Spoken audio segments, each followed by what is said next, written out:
Muy buenas tardes, buenos días, buenas noches, asimétricos, asimétricas. Estamos de nuevo en el club. ¿Cómo estáis?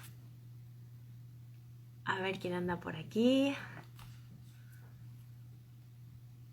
Hola Roberto Morales, bienvenido. Encantada de saludarte. A ver si os vais uniendo a la nueva sesión del club.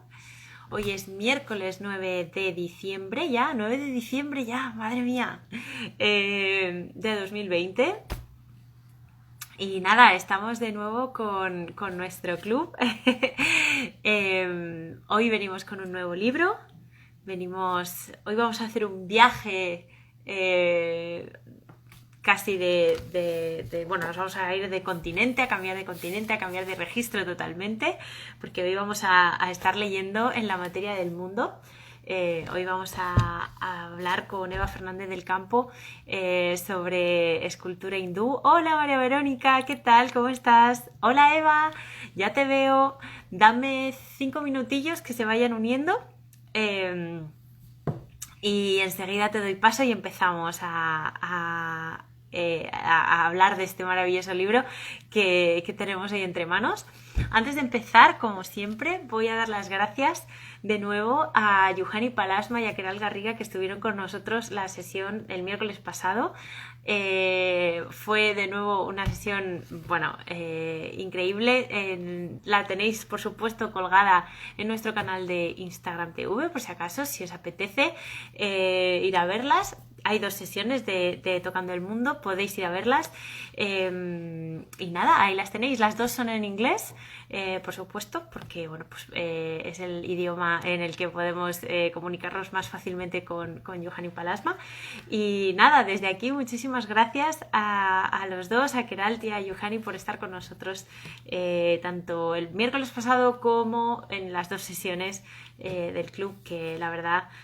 Yo no sé cómo os dejáis liar para estas cosas, pero bueno, no importa. Lo importante es hacer club y hacer las sesiones lo más interesante posible para vosotros y vosotras que estáis ahí detrás, ¿vale? Por cierto, que además, María Verónica, precisamente, el otro día yo con los nervios no me di ni cuenta, pero efectivamente... La sesión pasada, la sesión del miércoles pasado, fue la número 100 del club.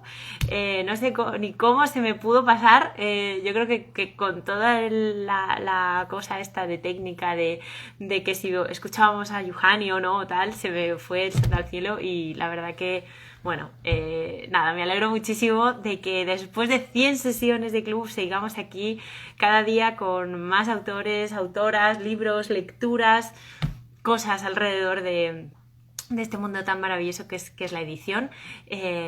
Y gracias de verdad a todos y a todas los que estáis ahí detrás todos los días que abrimos sesión, porque es impresionante el apoyo que recibimos. Así que gracias, os mando un besote desde aquí y yo creo que ya podemos empezar con la sesión de hoy, ¿no? Voy a mandarle la invitación a nuestra querida Eva a la sesión de hoy. A ver qué tal va. Hola Eva. Hola, ¿qué tal? Buenas Muy bien, tardes. ¿y tú? ¿Se me Muy oye buenas bien, tardes. no?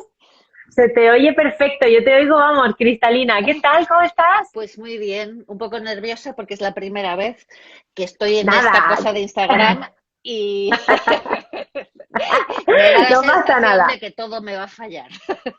No, ya verás cómo no. Esto es como el teatro, cuando se abre el telón todo sale bien, o sea que no te preocupes porque además aquí estoy yo de apoyo, de soporte, si se caen las cosas o lo que sea, esperamos y lo volvemos a intentar, como en todos los directos, que alguna vez nos ha pasado, ¿vale? Muy Así que bien. tú siéntete como en casa, que estamos aquí entre amigos y amigas que están ahí detrás y que han venido a escucharte hablar de este precioso libro que lanzamos hace súper poquito, Eva, casi, yo creo que estamos estrenando hoy totalmente el libro, casi, ¿no? Sí, sí. Estamos, vamos, que huele todavía casi a imprenta. Así que nada, bueno, como te contaba, bueno, lo primero, muchísimas gracias por venir, por dejarte liar, por estar con nosotros hoy para hablar de este libro y llevarnos de viaje a la India, que la verdad que es un sitio fascinante del que yo estoy deseando que nos hables y que nos cuentes. Y como hago con todos los invitados e invitadas que venís, te voy a presentar nada brevemente, porque yo sé que y siempre os lo digo, pero muchos de los que venís y muchas de las que venís ya sabéis y conocéis perfectamente al invitado, o sea, no hace falta, pero yo lo voy a hacer porque me parece de rigor. Te presento y entramos al tema, ¿te parece? Fenomenal. Genial. Bueno, pues Eva Fernández del Campo ha sido profesora desde 1997 de arte asiático y arte contemporáneo en la Universidad Complutense de Madrid. Súper recientemente, además, ya es catedrática, ya no solo profesora, es catedrática. Ahora igual nos puede contar un poquito de este proceso porque la verdad que es un logro académico, bueno, increíble. Así que enhorabuena, Eva. Estamos muy orgullosos de tenerte en nuestra familia. Bueno, además de esto, Eva es directora del Grupo Complutense de Investigación Trama, que se dedica a la transculturalidad y las civilizaciones y el mestizaje entre Oriente y Occidente. Además, es especialista en arte de India, lo vais a ver ahora mismo, lo vais a comprobar, y ha realizado muchísimas estancias allí en este país maravilloso, entre muchas otras becas, pues ha podido estar allí con una Indian Council for Cultural Relations y otra también de la UNESCO, también has estado trabajando por ahí y además en un proyecto llamado Integral Study of the Silk Road, si no me equivoco, que lo tengo aquí, tengo la chuleta. Además de todo esto, pues ha comisariado diversas exposiciones, traducido textos, libros y es autora además de este libro precioso, La materia del mundo, que vamos a ver hoy, de las pinturas de, no sé si se pronuncia Ayanta o Ajanta, ¿cómo se pronuncia, Ayanta, Eva? Ayanta. Ayanta, bien. Y el arte de India, historia e historias. O sea que hoy es todo un lujo tenerte aquí, Eva, y estoy deseando que nos cuentes un poquito sobre este libro, sobre En la materia del mundo, apuntes sobre la escultura hindú. Ahí los tienes y las tienes a ellos ahí detrás y a mí me tienes aquí pues para hablar, para comentar, para enseñar fotos, lo que tú necesites aquí estoy, ¿vale? Muy bien, pues lo primero es que una proeza ser catedrática no es, lo que es una proeza es Bueno, publicar libros en en estos tiempos que corren. Así que no, eso es una locura, Eva. Pero bueno. yo sí que estoy muy agradecida de que estéis ahí y os hayáis animado a publicar este librito que está hecho con mucho cariño. Y, y nada, muchas gracias por eso y por la presentación. Luego, Bueno, no sé si voy a decepcionar un poco porque me has presentado tan cariñosamente que igual, hombre, la pero verdad, ¿cómo no te voy a presentar cariñosamente, Eva? Si te tenemos un cariño increíble y estamos felices de tener este libro con nosotros y bueno, y a ti, por supuesto. O sea que felices, felices. sí, bueno, lo que comentabas de la cátedra, a mí personalmente ser o no ser catedrático es una cosa que me importa muy poco, pero sí que es importante porque es la primera en España de arte asiático. Por Y eso, entonces por es eso, como un por eso te decía que lo comentaras. reconocimiento, no a mí, sino a muchas personas que hemos trabajado durante mucho tiempo en esto y sobre todo al arte asiático, que parece un gran olvidado en nuestro país, cuando en la mayor parte de las universidades europeas y americanas hace mucho tiempo que se han dado cuenta de lo importante que era, ¿no? Ujú. Y en España pues vamos con mucho retraso en eso y cuesta mucho. Entonces, en ese sentido sí que es una alegría y tenemos que estar de enhorabuena, pero no por mí, sino por todos nosotros, ¿no? Por todos y por ti también, ¿eh? Tú incluida. En eso. Y no sé muy bien cómo, no he preparado así nada concreto. No sé Pues si yo creo que queréis que, puedes, dime. dime, no, dime, Iva, ¿qué estabas pensando? No, que no he preparado así nada para contar sobre el libro, sino que más bien Ujú, pensaba que esto iba a ser como una conversación. Si queréis ujú. si tú me dices que Sí, hablo. yo creo que podrías, claro, yo creo que podrías, por ejemplo, contarnos un poco de dónde viene este libro, ¿no? ¿Por qué Mm, la escultura hindú?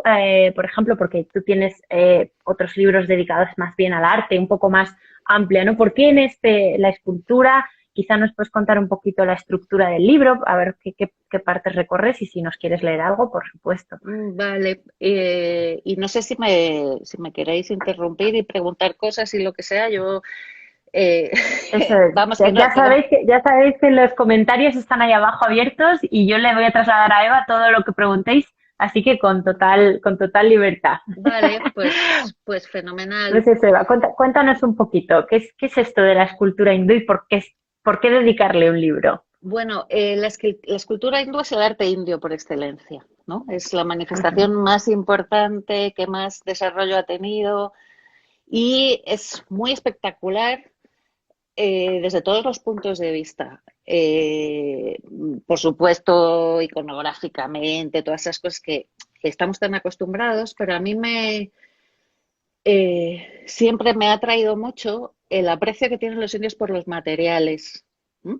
Y ujú, la capacidad que tienen de usar muchísimos materiales distintos y extraer de cada uno de ellos su máxima expresividad, ¿no? Eso es muy bonito en India y, y a mí también me entristece mucho, me entristecía mucho que cuando pensamos en escultura, inmediatamente todos nosotros pensamos en Grecia, ¿no? Que es como el ujú. gran arte griego y Grecia es la cuna de la escultura. Y yo creo que el valor que tiene la escultura india es, desde luego, comparable a la griega.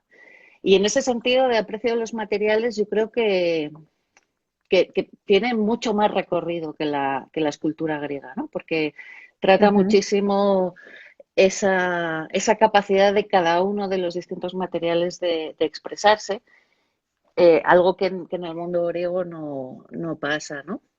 Y ujú, bueno, es verdad, como dices, que he hecho varios libros antes que son más manuales de arte, libros más académicos, podemos decir.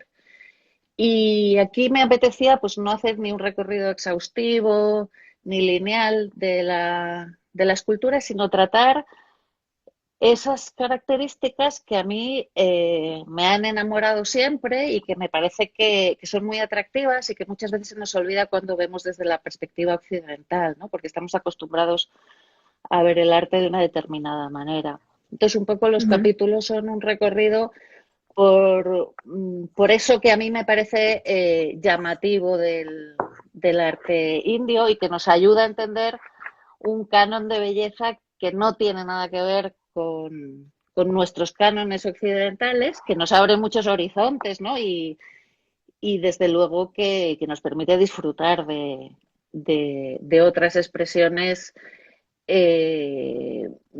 pues de una manera, bueno, yo, claro, soy una enamorada y a mí me gusta mucho, pero tengo la experiencia claro, como enseño esto en la universidad, cuando lo comparto también veo que es para mis estudiantes un descubrimiento que produce mucho disfrute, ¿no? Y eso es una cosa Ujú, que me gusta mucho.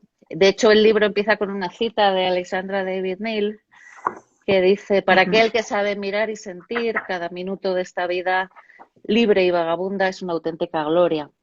Y yo, Alexandra David Neal, no sé si sabéis que fue una Ujú, mujer, bueno, extraordinaria, una mujer totalmente emancipada y libre, que se desentendió de las ataduras del siglo XIX, de esa sociedad encorsetada y de todas las convenciones y se marchó a Asia, porque era su pasión.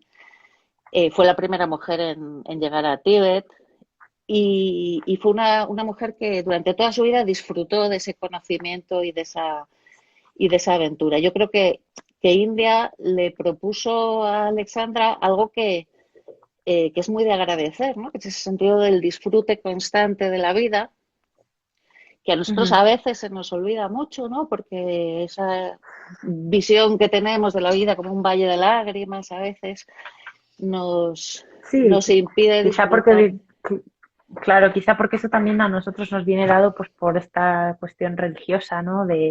En fin, cristiana o católica, ¿no? Y que al final también el arte indio tiene mucho que ver con con su religión, ¿no? También, Ujú. de una expresividad, ¿no? Esa conexión quizás es muy fuerte también, ¿no? Claro, claro. Lo que pasa es que la religiosidad hinduista, aquí he señalado Ujú, muy bien que trata sobre hinduismo más que sobre budismo, ujú, está muy centrada en esa idea del disfrute, ¿no? Y de la ujú, vivencia plena de todo lo que nos rodea, del propio cuerpo, de la naturaleza. En ese sentido, también ujú. creo que, aunque sea un libro que hable sobre arte antiguo o arte medieval, eh, es muy pertinente en nuestros días, ¿no? Total. Y aprender a ver el arte así, por lo menos yo es algo que le agradezco muchísimo a Asia y a todas mis estancias ahí, ¿no? Esa capacidad de disfrutar de todo de una manera muy física también, ¿no? Ujú, ujú. Pues eso que decía antes de los materiales ocurre con el entorno natural, ocurre con todos los aspectos de la vida. Y entonces, realmente es un canto al disfrute el arte indio, ¿no? Al disfrute físico y al disfrute de los sentidos. Y, y yo creo que eso, bueno, es muy de agradecer. Joder, y tanto, desde luego, porque además de eso, como tú muy bien decías, en los momentos que estamos viviendo yo creo que tenemos que ponernos las pilas en ese sentido. Yo creo que esta sensación bueno, esta apertura, como tú decías antes, ¿no? La apertura de los horizontes que tú comentabas que les enseñas a tus alumnos, ¿no? También dejar de estar tan centrados como en esta Europa canónica, ¿no? Y quizá mirar a otras partes donde sí o donde ocurren otras cosas, ¿no? Y que nos pueden permitir desarrollar otras investigaciones, hasta personales, diría yo, ¿no? Claro, yo eso es una de las cosas que más trato y ahora también con mi grupo de investigación es algo sobre lo que trabajamos mucho y que además yo les digo mucho a mis estudiantes, ¿no? Que mirar las cosas de otras culturas ayuda mucho a ver nuestras propias cosas con otros ojos. Y eso es muy Ujú, importante porque yo creo que hay que estar constantemente replanteándose, ¿no? Cómo miramos, cómo interpretamos el mundo en que vivimos. Y bueno, eso yo se lo digo a mis estudiantes, ¿no? Aunque no os guste el arte indio, el ver que el arte puede mirarse de otra manera, ¿no? Y que el sentido que tiene espectador y obra son distintas y hay una teoría estética muy elaborada y muy distinta a la nuestra, pues también nos hace repensar. A mí me ha hecho repensar mucho sobre mi propia tradición artística, ¿no? Yo creo que llega ujú. un momento también en que no tiene ya sentido que sigamos diciendo que el arte nace en Grecia y que eh, todo el arte que se ha hecho en la historia lo han hecho los europeos. Ese tipo de discursos que nos pueden dar risa, pero es lo que ponen los manuales, ¿no? Y Cierto. seguimos sin valorar el arte que se hace en África o el arte femenino, ¿no? En ese sentido, Ujú, los discursos postcoloniales enlazan mucho también con los discursos feministas. Y ujú. yo creo que esto nos ayuda mucho y de una forma muy gozosa a dar la vuelta a esos discursos, a repensarlos y eso pues siempre es muy bueno para la ciencia y para la vida, Y creo para yo. para el mundo, para el mundo. Efectivamente. Eh, Yo creo que sí, cuantas más. En el club, de hecho, lo hemos hablado un montón de veces, o sea, cuantas más opciones tengas de mirar, cuanta más curiosidad o cuanto más puedas mirar de otras maneras y de otras formas, más puedes crecer desde ujú, profesionalmente, personalmente, ¿no? Hasta, por ejemplo, hoy hablando contigo, cambiando totalmente de tercio, nosotros venimos hablando casi el 90% siempre de arquitectura, ¿no? Y de repente, pues hablar de arte, leer sobre arte, escuchar sobre arte, yo creo que también te puede cambiar un poco, ¿no? Y más ujú. cuando viene de otras culturas bueno, especiales, diría yo, ¿no? Como es la cultura india, o sea que totalmente de acuerdo, no puedo decir otra cosa. Y si quieres, Eva, cuéntanos un poquito cuáles son esas cosas que tú decías antes, no, yo es que me fijo mucho en ciertas características ¿no? de la Sí, escultura. En este caso, para hablar de escultura, o si quieres extenderlo al arte, adelante. O claro. sea, es una cosa. Fijaos también que esas categorías que tenemos en Occidente del arte, pues en Asia en general, no solo en India, se diluyen bastante, ¿no? Porque, claro, yo en el libro hablo de escultura, que yo creo que es el arte más importante, pero es que la escultura es arquitectura también, ¿no? Toda la escultura es lo que decora y construye el templo. Ujú, Y de hecho las esculturas son emanaciones de la estructura del templo, ¿no? Así se considera. ujú, Entonces, realmente los arquitectos indios de templos son escultores. O ujú, sea que, ujú. ahí los límites se borran muy fácilmente. Y bueno, sí, A ver, espérate que estoy mirando mi propio libro para ver el índice. No porque no lo Tienes la tenga, chuleta ahí puesta. no porque no lo tenga interiorizado, sino para seguir algún tipo de orden. Ajá. Eh, Pues sí, en el libro, por un lado, hay una parte en la que intento situar un poco esa visión que tenemos de la escultura india, Ujú, pues sobre todo desde los discursos postcoloniales, ¿no? Porque, claro, todo lo que se ha ujú, escrito sobre arte indio se escribió con Salakot, ¿no? A golpe de Salakot, ujú, y fue escrito en la Inglaterra victoriana. Y ujú, entonces ya era hora de darle una vuelta a eso. Ahí toco un poquito ese tema y lo que decimos siempre del arte indio, lo que aparece en los libros, en los manuales, en las guías, ¿no? Del arte clásico, el desarrollo, son términos muy occidentales que yo creo que hay que matizar. Y una de las maneras de matizarlo es deconstruyendo ese discurso cronológico que a mí cada vez me fastidia más, ¿no? Me fastidia también en las disciplinas occidentales, eso, ¿no? Que es que lo dijo Vasari, que el arte nace, se desarrolla y luego muere y todo eso, y todos nos lo hemos creído, ¿no? Es una cosa que está tan interiorizada en Occidente que nadie se para a pensar, pero pues ¿por qué el arte va a tener una evolución como un ser humano, ¿no? O como una patata. Yo creo que cada vez estoy más en contra de esa idea y creo que el arte atraviesa todos los tiempos.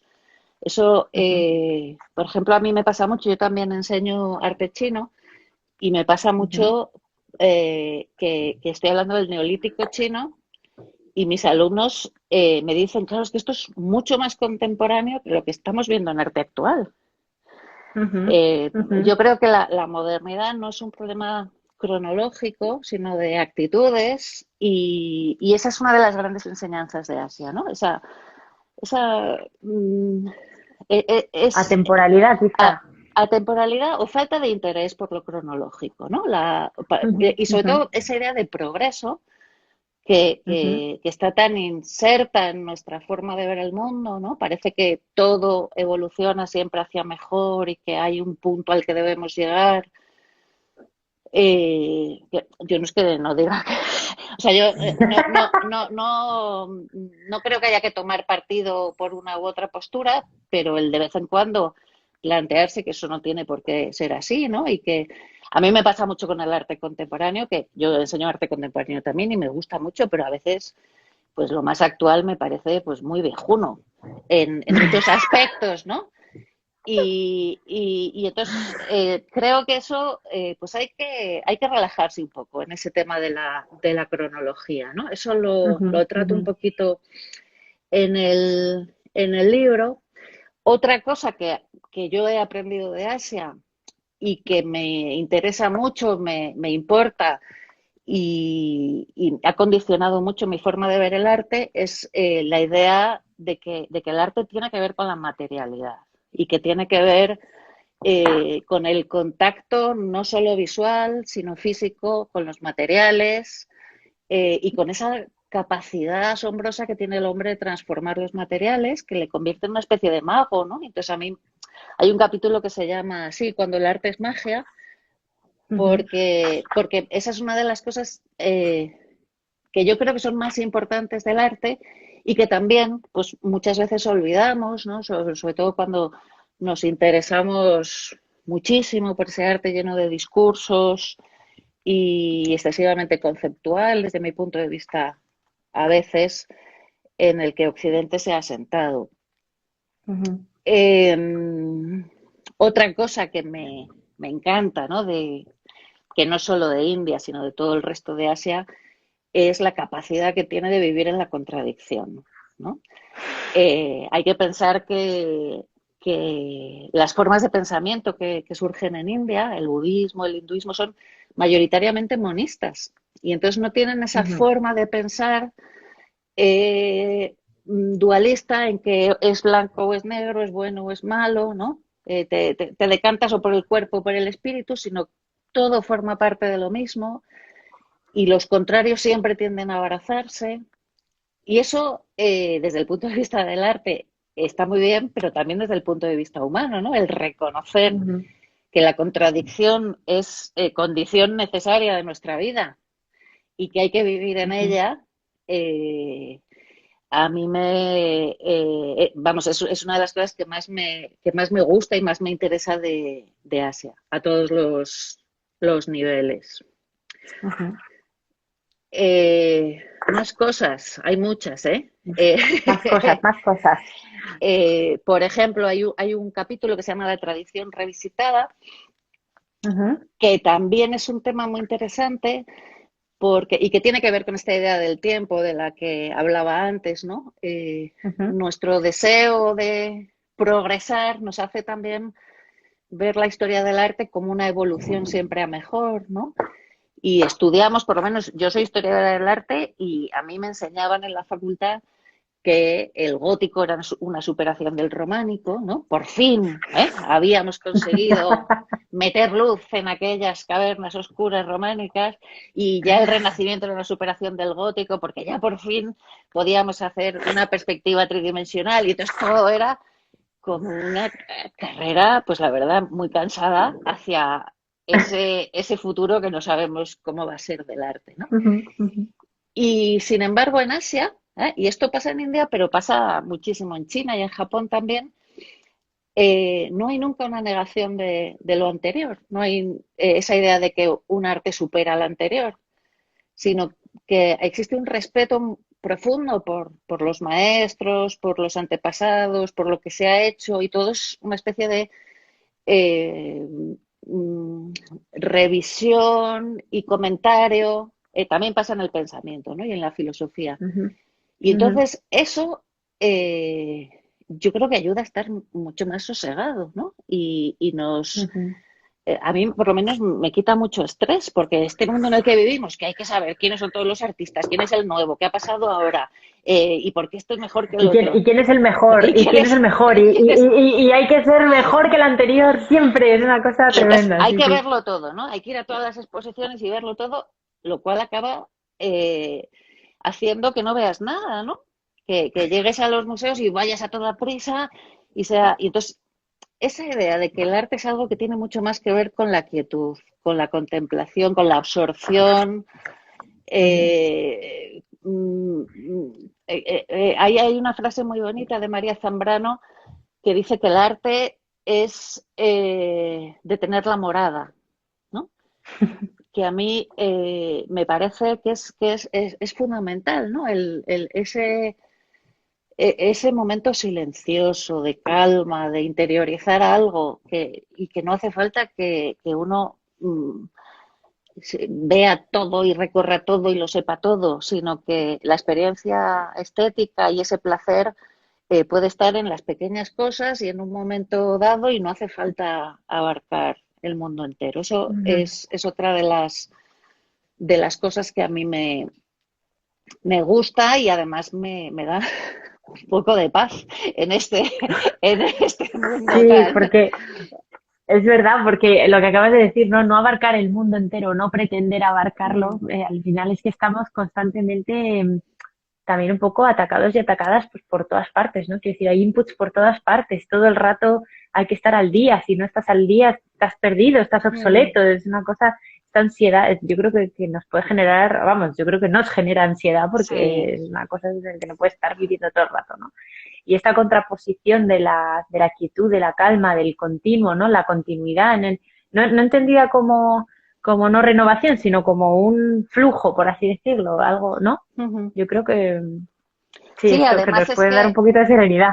no nos queda más remedio, ¿no? Porque vivimos en un mundo en el que se ha publicado tanto que no te puedes leer todos los libros, por mucho que quieras, ¿no?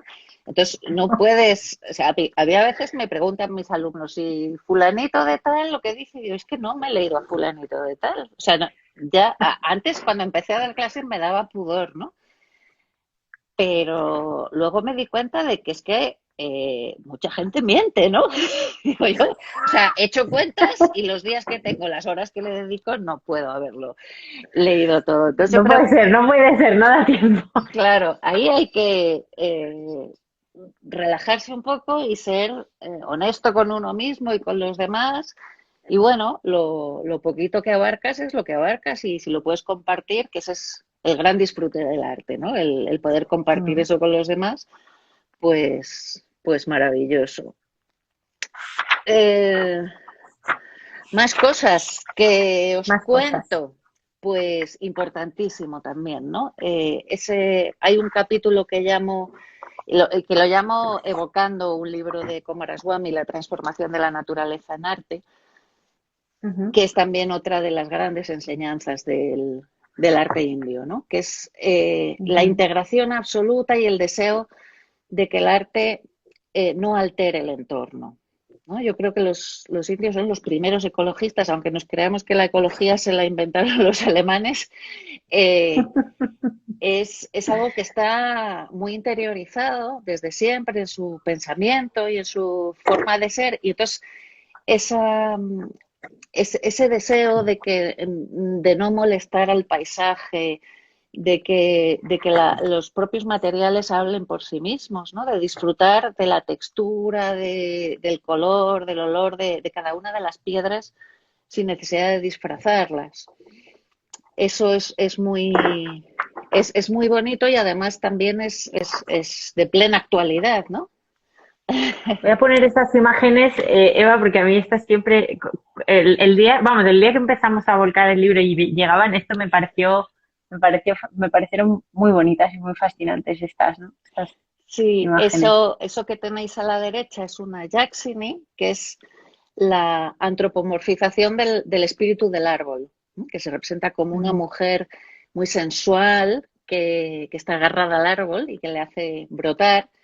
Y la foto de la izquierda es una fotografía del movimiento Chipko, que fue un movimiento, vamos, lo sigue siendo porque sigue existiendo muy ujú, importante de respeto por los bosques en India, protagonizado fundamentalmente por mujeres ujú, aldeanas que en época de los británicos se abrazaban a los árboles para impedir que los cortaran, para hacer los balastros de las vías del tren. ¿Mm? Y es un movimiento que ujú, sigue en boga y bueno, que ha evolucionado mucho y tiene muchas ramas y es muy, muy activo en India. ujú, ujú.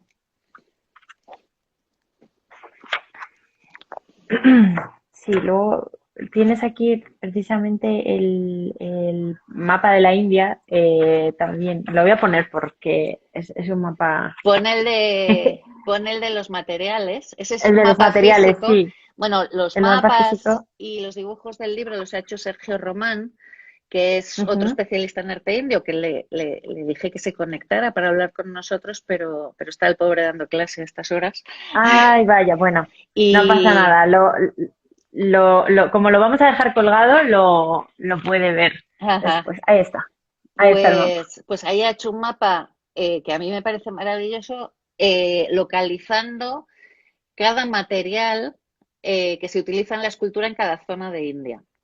Entonces Ujú, están, pues, en el norte, por ejemplo, bueno, todo el mundo conoce los mármoles blancos de Makrana, ¿no? Con los que está hecho el Taj Mahal, pero es que hay unas areniscas de todos los colores y cada cantera concreta tiene su especificidad. Entonces, inmediatamente cuando ves una obra sabes esto es chunar o esto es matura. Y entonces, claro, las areniscas que son así tan finas y tan fáciles de trabajar dan lugar a unas obras muy etéreas y sin embargo los granitos del sur dan lugar a unas obras más contundentes.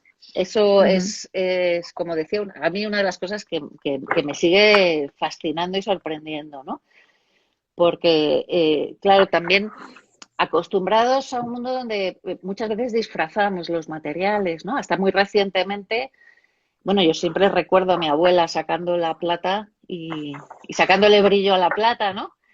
Que los orientales dicen qué horror, ¿no?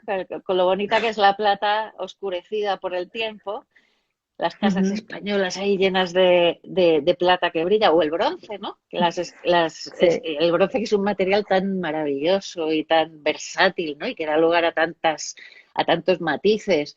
Y sin embargo, pues nosotros lo bruñíamos o lo bruñimos para que parezca oro, ¿no? Porque nos gusta que brille como el oro. Pues todo eso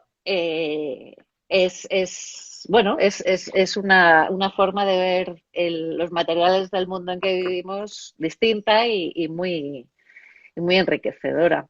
Uh -huh, uh -huh. Sí. Y mira, justo porque antes nos preguntaban por aquí, María Verónica, a ver si recupero el comentario que nos ha hecho. Aquí dice, es decir, que el templo lo construye la disposición del conjunto de las esculturas. Y justo al hilo de esto vienen justo unas imágenes ¿no? Sí. En el libro, que las voy a ir pasando porque son impresionantes. Tú las vas comentando, Eva. Vale, eso que preguntas no es exactamente así. El templo indio se concibe como un yantra, ¿no? Un yantra es, vamos, quizá os suene más la palabra mandala. Es un diagrama del cosmos y entonces el centro, el lugar de donde todo surge, es el ombligo de la divinidad, que está en el centro del templo. Y a partir de ahí se produce una especie de irradiación, ellos lo llaman un eco, y esa estructura que está en la imagen se va multiplicando y va creando las distintas estancias y también los distintos motivos decorativos. Entonces hay un efecto de crecimiento continuo que hace también que los edificios parezca que están continuamente moviéndose, ¿no? A mí muchas veces me recuerdan a panales de abejas, como que si todo está en ebullición o surgiendo en el momento, y también con una idea muy distinta a la que tenemos en la arquitectura occidental de fachada, ¿no? Lo que es una fachada que suele ser, tenemos una concepción de la fachada como algo muy plano, muy bidimensional, y el templo indio es una estructura tridimensional que está constantemente en ebullición. Y entonces ahí voy a poner el esquema. Sí, ese esquema que también ha hecho Sergio, no sé si lo veis, de esa estructura inicial va multiplicándose a sí misma. El aspecto que puede tener un templo indio para muchos occidentales al principio es como de barullo, ¿no? Y que es lo mismo que nos pasa al llegar a India. Uy, qué lío esto, qué complicada la estructura. Pero luego uno se da cuenta de que está perfectamente planificada y sigue una pauta que responde a una planificación matemática y que tiene esa idea de que el centro es un mito de creación muy bonito, que habla del mundo como una vibración del cuerpo del dios Vishnu. Hay un mito muy conocido que habla del origen de los tiempos, Vishnu reposando tumbado muy plácidamente, y entonces está tan a gusto porque también este sentido del juego y de lo lúdico tiene mucha importancia, está a punto de dormirse en ese momento tan placentero y entonces le empieza a vibrar el ombligo y de esa vibración surge todo el universo, ¿no? Y efectivamente la estructura de los templos responde a esa idea. Qué bonito, Eva. Yo es que, claro, veo esto y me fascina porque siendo, pues eso, arquitectos, ¿no? Y al final, bueno, muchos quizá y muchas de los que están ahí detrás sí lo sean, también, claro, es lo que tú decías, nuestra concepción del espacio o el origen del espacio no es así, no es así, no es esto, ¿no? No es un origen del cual brota todo lo demás. En algunas ocasiones sí puede haber alguna referencia, pero no es esta cuestión de la vibración, ¿no? Y de la multiplicación tan radical que es que lo llevan hasta, bueno, es que voy a sacar, es que el detalle, no sé si se ha visto bien, pero es que fijaros ahí todo lo que hay, o sea, es impresionante, es una cosa, ¿no? Casi de reproducción, de, no sé, que se reproducen las figuras, ¿no? Sí, casi sin, como tú decías, que parece sin control, pero tiene todo, vamos, está todo calculadísimo. ¿Eva? Sí, sí, sí. Estaba Ah, sí, sí, pensando es en que no este sabía momento y sobre todo en una audiencia que dices que es posible que haya arquitectos en la, bueno, en la paradoja que es cuando Le Corbusier llega a India, ¿no? Y pues ya sabéis que hace la ciudad de Chandigarh, la si... ciudad de Nueva Planta, bueno, que ya había un proyecto previo, pero que es como la ilusión de todo arquitecto, ¿no? Y entonces el choque que supone aparentemente, ¿no? Ese racionalismo y con esta idea tan barroca y tan del templo, que sin embargo es una paradoja que nos sorprende a los occidentales, porque a los indios se han integrado totalmente en esa arquitectura racionalista y de hecho hay muchísimos arquitectos seguidores de Le Corbusier en India y que han sabido combinar perfectamente lo uno con lo otro, porque eso que decía yo, ¿no? Que la contradicción no es posible, porque y entonces son capaces de convivir de una manera que es muy divertida a veces, ¿no? Porque cuando uno llega a Chandigarh y ve el bullicio indio en esas avenidas, es muy chocante y al mismo tiempo es muy indio, ¿no? O sea, eso, claro, por supuesto, no te lo imaginas en Suiza, pero en India es perfectamente posible. Sí, sí. De hecho es más, es natural allí, ¿no? El Claro. cómo claro. Sí, sí, sí. No, y ahora que hablabas de Vishnu, ¿no? Aquí tienes un capítulo que habla sobre el despliegue divino, ¿no? Sí, Y los avatares, ¿no? ¿Por ¿Qué es esto qué son esto de los avatares de Vishnu? Los voy a pues poner aquí. sí,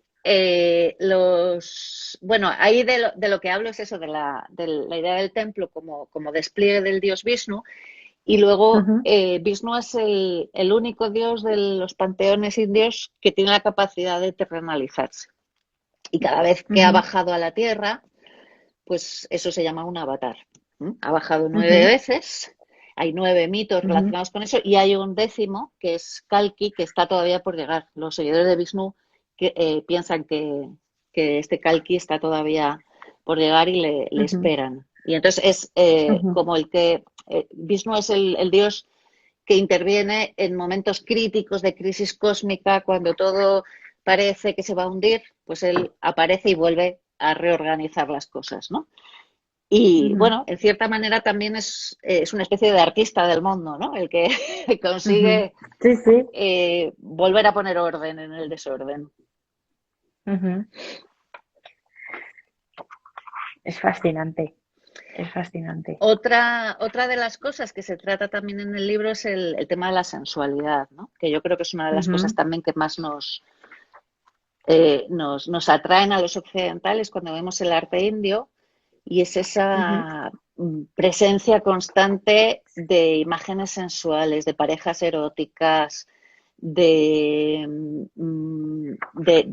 imágenes de carne y hueso, ¿no? Porque ujú, los dioses tienen actitudes muy mundanas, hacen cosas que hacen todos los hombres y, y eso, esa sensualidad con la que se vive en la vida y el arte es también muy, muy, muy interesante. Y yo es un tema que creo que a lo mejor me voy a meter a trabajar para un próximo libro y es el de la relación de pareja tratada en el arte, ¿no? ujú, ujú, Porque es muy bonito, es una relación muy equitativa, muy sensual y al mismo tiempo muy apacible, ¿no? Y ujú, eso yo creo que es la única cultura del mundo que ha representado así el amor sexual, vamos, y a la Ujú, mujer, ¿no? Porque, ujú, mm, claro, en esa visión dual que tenemos de lo bueno y lo malo, en Occidente, yo creo que demasiado a menudo la mujer ha estado en el lado de lo malo, ¿no? Y entonces, ujú. esas Sí, representaciones de cuerpos femeninos tienen que ver o con el pecado o con con el pecado, ese claro. deseo erótico que muchas veces es violento, pero India ofrece una visión muy distinta y muy bonita. Yo creo que se ha trabajado muy poco sobre esto. Ujú, O sea, hay mucho escrito sobre el erotismo indio, pero también hay muchas cosas, pues que no son demasiado serias. ujú, Y yo creo que es un tema también para pensar. ujú. No, desde luego, ¿no? Bueno, de hecho, mira, la imagen de la portada, Ujú, que la voy a poner ahí yo creo que sacamos hay también un montón de figuras femeninas, ¿no? ajá. Y sensuales. Yo creo que esta es la elección de la foto de cubierta, la verdad que fue difícil porque había muchas, pero también a la vez muy fácil porque yo creo que representaba muchas cosas aquí, ¿no? Se hablaba de los materiales, de la escultura, del tacto, o sea, te dan ganas como de tocar, ¿no? O sea, Ujú. como de que te llama la atención y quieres como tocar aquí, ¿no? Bueno, de hecho, eso que dices es importantísimo porque eh, el arte indio está hecho para ser tocado. Y así lo dicen Ujú, en los tratados, ¿no? El sentido de la vista es importantísimo, pero sobre todo la escritura hay que tocarla. Eso es muy gracioso, claro, a los conservadores de museos pues no les hace tanta gracia les da urticaria, ¿eh? cuando llegan los inspectadores y lo tocan todo. A mí me encanta, ¿no? Es como un imán para los indios. La escultura inmediatamente hay que tocarla porque además la cualidad auspiciatoria de la escultura se obtiene, o sea, el beneficio de la escultura se obtiene tocándola, ¿no? El que te El transmita tacto. sus Ujú, es a través del tacto. Y es un sentido ujú, importantísimo en el arte indio. ujú. Sí, yo siempre, a mí siempre que las he visto me han dado ganas como de, bueno, yo es que soy, aparte que eso como somos, o sea, que yo siempre voy como tocando las paredes a ver de qué son, esto qué es. Yo tendría mucho peligro aquí, porque estaría todo el rato tocando, ¿no? Es que es muy, muy corporal este arte, ¿no? Es muy de que te llama como por todas partes, ¿no? Muy sensorial, como todo Sí. India, ¿no? Y de hecho, Ujú. yo muchas veces estoy explicando en clase cómo es el templo indio, que tal, y entonces digo, es que chicos, no, hay que estar ahí porque hay que olerlo, hay que tocarlo, hay que oírlo. O sea, es un arte que tiene mucho que ver con todos los sentidos. Ujú, ujú, Y entonces, en ese sentido es que es absolutamente corporal. Y es una experiencia, por eso yo creo que todo el arte lo es, ¿eh? Y lo debe mm. ser, y además el disfrute del arte es para mí, desde luego, una experiencia física. Pero es que en India, aunque no quieras, te entra por los poros de la piel, ¿no? Eh, Sí, sí, sí, desde luego, ¿no? Ya te digo que solo con la portada te dan ganas de sobar todo el libro, pues imagínate, ¿no? Y luego ves todas las piezas, todas las bueno, no hemos puesto obviamente todas las fotos del libro, pero aquí hay muchísimas imágenes que desde luego te despiertan como todos los disparaderos se ponen de repente alerta, yo creo, ¿no? Y es fascinante. Y bueno, tú que has estado allí, yo es que no he estado, yo tengo que reconocer que no he estado, pero tú que has estado allí, supongo que la experiencia es brutal, ¿no? O sea, que yo he vivido todo te activa. mucho tiempo en India y yo la primera vez que fui de casualidad porque, bueno, Ujú. yo trabajaba en verano cuando era estudiante, ¿eh? Y en septiembre me iba de viaje con mi novio de entonces y cada año íbamos a un sitio y él estaba empeñado en ir a India y a mí pues no me traía especialmente, pero fue al tercer día de estar ahí, yo tenía como un sentimiento de rabia de por qué a mí nadie me ha contado esto antes, ¿no? O sea, Ujú. lo tuve clarísimo desde ese momento que yo quería estudiar eso, luego ya me fui, estuve 3 años seguidos cuando estuve haciendo la tesis y voy mucho, la verdad, voy mucho y hago estancias. Ahora, cuando he tenido a los hijos pequeños, pues menos largas, pero ahora, por ejemplo, el año pasado estuve 6 meses. Cierto. Y es, Que de hecho coincidía con el montaje del libro y estábamos, va que el libro, va la maqueta. y que se cortaba la luz y que llegaba el monzón. Sí, esas cosas que pasan allí. Pero yo siempre lo digo, es un país que te mantiene vivo, ¿no? Yo siempre que llego, digo, no sé por qué he vuelto a esta mierda de país, porque aquí nada funciona y todo, y el día que regreso siempre vuelvo llorando, o sea, ahora estoy hablando de India y estoy pues con una nostalgia.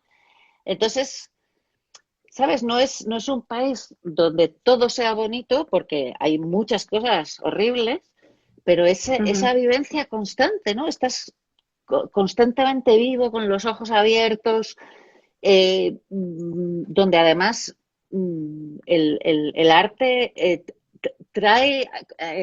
está perfectamente vivo, ¿no? Entonces, a mí me lo decía un compañero mío que es profesor de arte griego, me decía, claro, es que tú tienes mucha suerte, porque es como si yo fuera a Grecia y siguiera estando eso ahí, los rituales igual, y pudiéramos ver Grecia como era entonces, ¿no? Esa es una de las grandes virtudes que tiene India, y es que es un viaje en el tiempo también.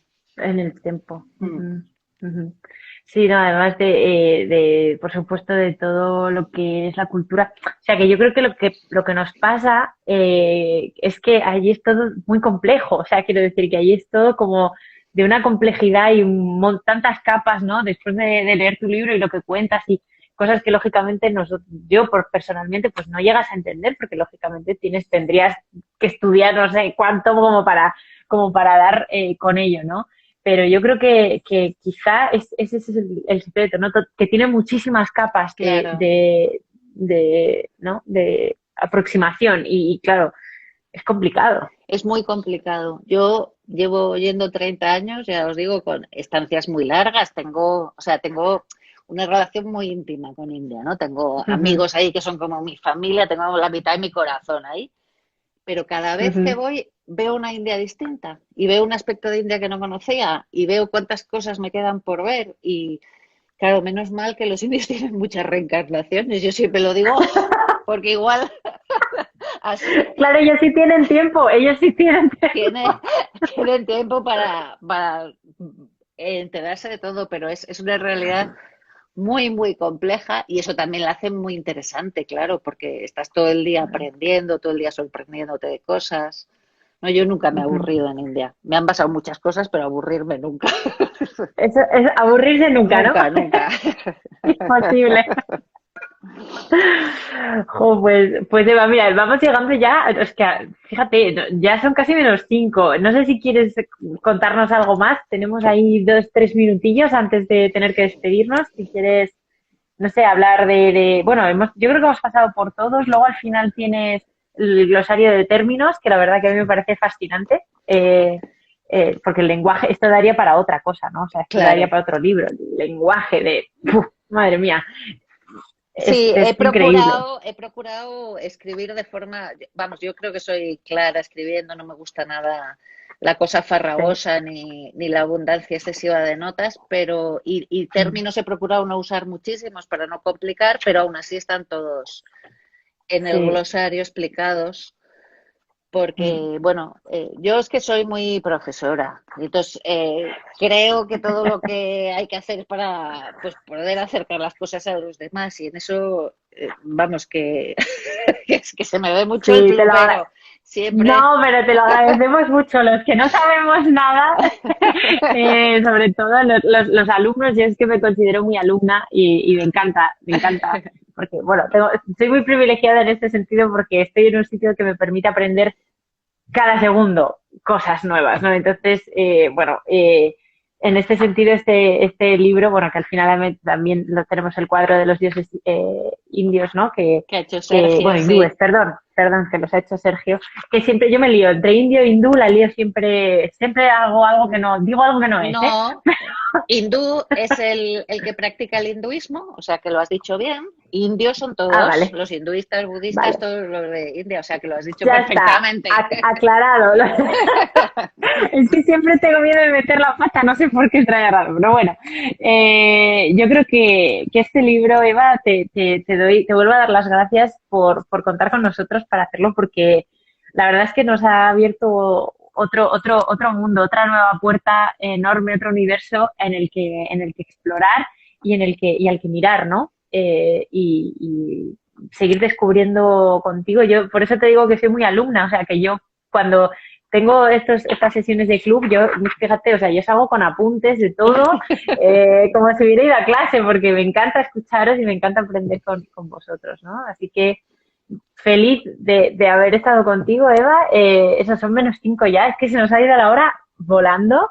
Y nada, solo puedo decirte que gracias por todo. No, pues muchas gracias a ti y a todos los que han estado ahí y nada, que disfrutéis del arte indio que da mucho Claro que que sí. disfrutar. Eso es. Oye, y el otro libro ese que has comentado de las parejas, también hablaremos de ese libro. Vale. Porque Ese está me parece también un... todavía sin escribirse. Bueno, pero oye, todo llega, todo llega. Muy bien. Pues Eva, muchísimas gracias de verdad. Como os digo a todos y a todas todos los días, el libro está disponible en librerías, bueno, en nuestra web por supuesto, pero en librerías. Si podéis ir a echarles un cable y comprar en ellas, la verdad que os lo van a agradecer y nosotros también, porque bueno, están siendo momentos duros, pero ahora se acercan las Navidades y ya sabéis que hay muchos regalos que hacer. Así que nada, os mandamos un abrazo enorme a todos y a todas. Eva, gracias de corazón por venir y por este precioso proyecto en el que nos hemos embarcado juntos. Ah, y por cierto, muy prontito, en febrero, vamos a tener una presentación también a través del Instituto Cervantes de Nueva Delhi. Os avisaremos por aquí, por si acaso os apetece uniros en Zoom a escuchar pues un poquito más de este libro. Así que nada, Eva, te mando un abrazo enorme, gracias. Lo mismo, María. Y nada, seguimos y nos vemos aquí el miércoles que viene con más libros, más club y más lecturas. ¿Vale? Un besito, Eva. Gracias a todos. Chao. Hasta luego.